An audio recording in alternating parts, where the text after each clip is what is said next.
ও ভাই বল ইফতারির ব্যবস্থা কোত্থেকে করেছো? আল্লাহর বান্দা আব্দুর রহমান ডাক দিয়া বলে, ভাই এখন আর আমার খোঁজ নেওয়ার কোনো প্রয়োজন নাই। আমাদের পার্শ্ববর্তী এলাকা অমুক হিন্দু ব্যক্তি আমাকে ইফতারির টাকা দিয়েছে।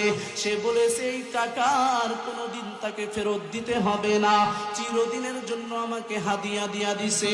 ওই বান্দার টাকা দিয়ে আমি সুন্দর একটু ইফতারির ব্যবস্থা করেছি।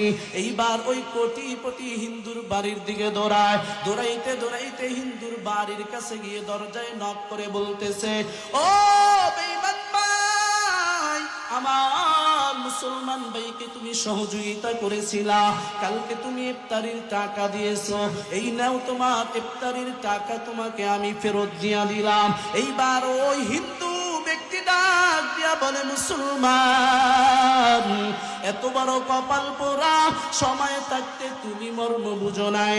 তোমার এই মর্ম না বোঝার কারণে আমি যখন তার উপরে মায়া করেছি, তাকে আমি ইফতারির টাকা দিয়া দিছি।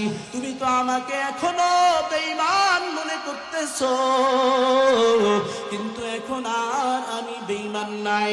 আজকে রাত্রবেলা যখন ঘুমের ভিতরে আমি বিবর ছিলাম, পয়গম্বর রাহমাতুল লিল আলামিন স্বপ্ন যোগে এসে আমাকে ডাক দিয়া বলে, ও আল্লাহর গোলাম, তোর হেদায়েতের চাবি আল্লাহ ঘুরা দিছে, আর ঘুমানো যাবে না, তাড়াতাড়ি ওঠো গোলাম। আমাকে হাত ধরে আল্লাহর পয়গম্বর একটা ফুলের বাগানের সামনে নিয়ে গেছে।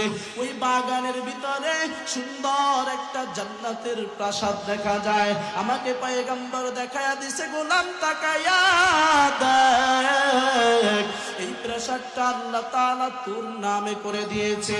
এইবার আল্লাহর নবী কালিমা পড়াইয়া আমাকে মুসলমান বানাইয়া ঈমানদার বানায়া দিছে।